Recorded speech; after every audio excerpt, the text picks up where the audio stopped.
쟁점 현안에 대해서 뜨겁게 얘기 나눠보는 신개념 토론 맞짱 시간입니다. 오늘의 쟁점은 이것입니다. 네, 새누리당이 국회 파행 종료에도 불구하고 정세균 방지법 입법 의지를 표명했습니다. 여기에 대해서 야당은 유승민법을 꺼내들면서 맞불을 놓고 있는데요. 이 부분에 대해서 함께 짚어보겠습니다. 자, 이상일 의원님. 네. 이제 새누리당은 정세균 방지법을 국감일 제기했음에도 불구하고 계속 추진하겠다. 야당은 이제 그만하자. 이런 건데 어떻습니까, 새누리당 입장? 지금 이제 국회법에는 의장의 당적 이탈 규정만 있습니다. 근데 그 당적 이탈을 하도록 한 것은 국회를 중립적으로 운영해 주시려는 그런 뜻을 담아서 명문화한 건데, 과거에 저희 새누리당 출신 의장님들 계셨습니다. 강창희 의장 19대 때, 정의화 의장님. 그 두 분이 국회 진행하실 때는 이런 문제가 나오질 않았습니다. 그러니까 저희 당 입장에서는 특히 정의화 의장님 같은 경우는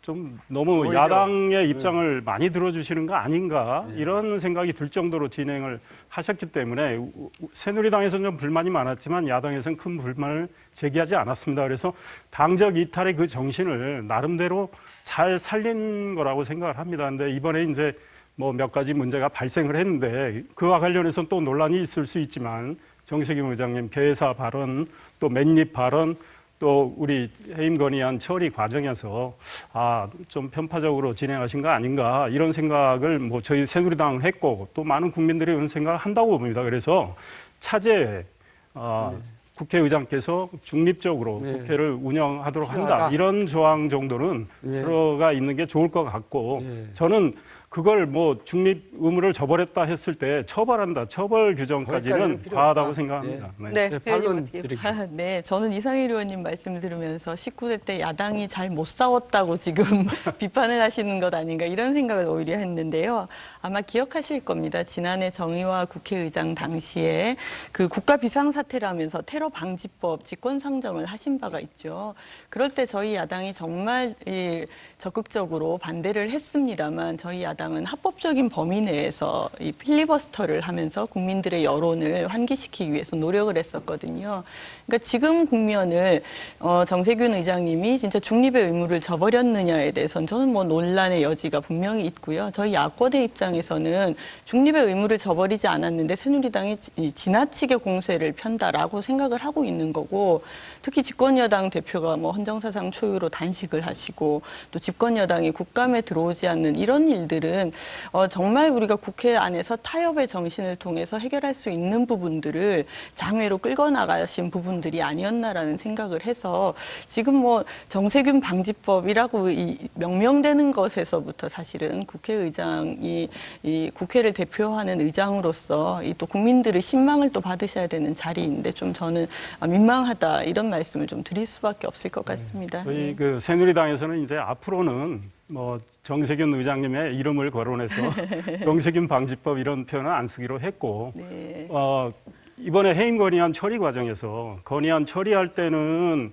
더불어민주당 쪽의 입장에 섰고 또 그러나 이제 그 국회 파행 상황에서는 저희 새누리당 입장을 좀 생각했던 이 국민의당이 있지 않습니까? 국민의당 박지원 원내대표께서 오늘 아침에 기자들한테 이런 말씀하셨더라고요.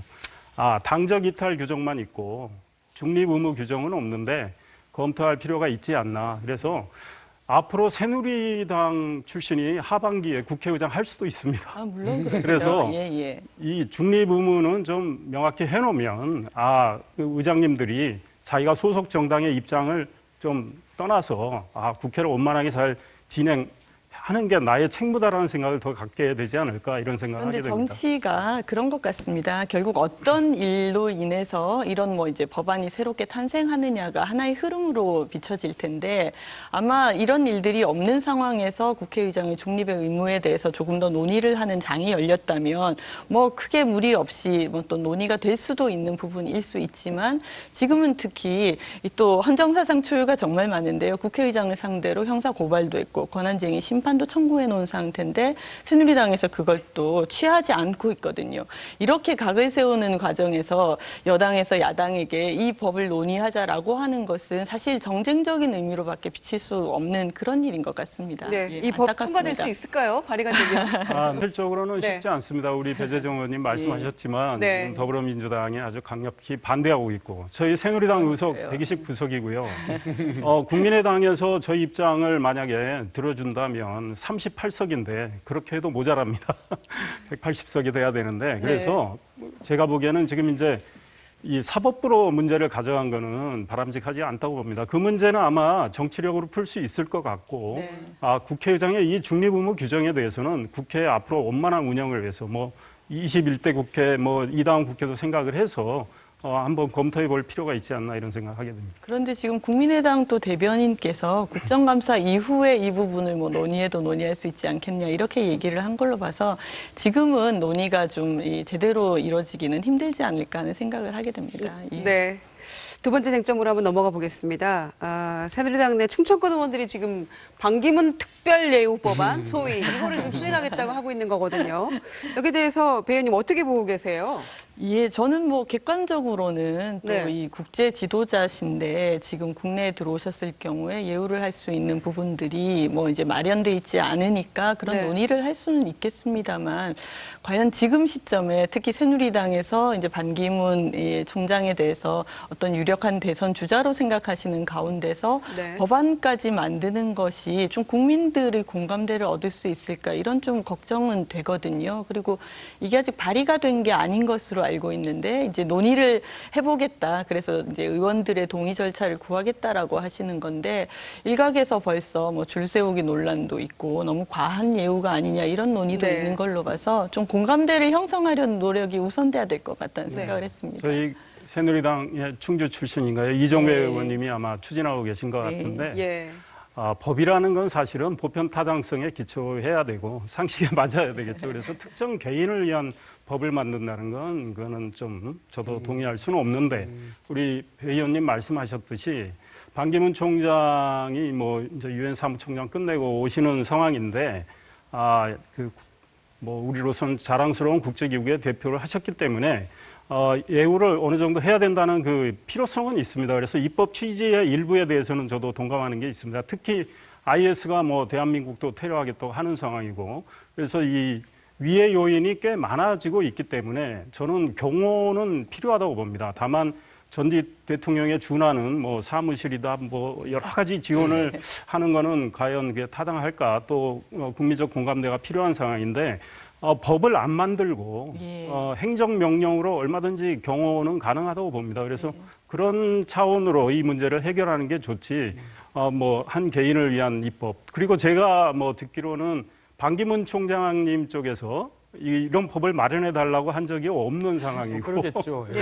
또 본인이 괜히 저희 당 의원 몇 분이 이런 걸 추진함으로 인해서 본인이 오해를 받는 거는 제가 보기에는 원치 않으실 거예요. 그래서 아마 뭐 쉽지 않을까 이런 생각입니다. 2% 앞에서도 강석호 최고위원이 이 부분에 네. 대해서는 반대 취지의 얘기를 네. 하시더라고요. 저는 조금 이제 또 반기문 총장의 뭐 이 대선 주자설과 관련해서 조금 우려스러운 부분이 있는 것은 자꾸 충청 대망론 이런 이야기들이 나오는 것이 물론 반 총장이 원하는 건 아니실 수 있겠지만 좀 그 지금 지역 감정이라는 부분이라든가 이런 것들이 상당히 우리 사회가 성숙되면서 좀 이제 옛날 일로 뒷전으로 물러나고 있는데 다시 어떤 특정한 지역을 내세우면서 그걸 이제 대망론과 연결시키는 분위기는 저는 좀 우려스럽다는 생각이 들거든요. 지금 이렇게 반기문 예우법이 나오면서 또 똑같은 말들이 나오는 것에 대해서는 좀 바람직하지 않지 않나 예. 그런 제가 생각. 알기로는 반기문 총장 쪽에서 충청 대망론 이야기한 적은 전혀 없고 네. 아마 언론이 이제 그런 표현을 많이 썼고요. 네. 이제 뭐 일부 뭐 저희 당의 충청 출신 의원이 그런 얘기를 하는지는 몰라도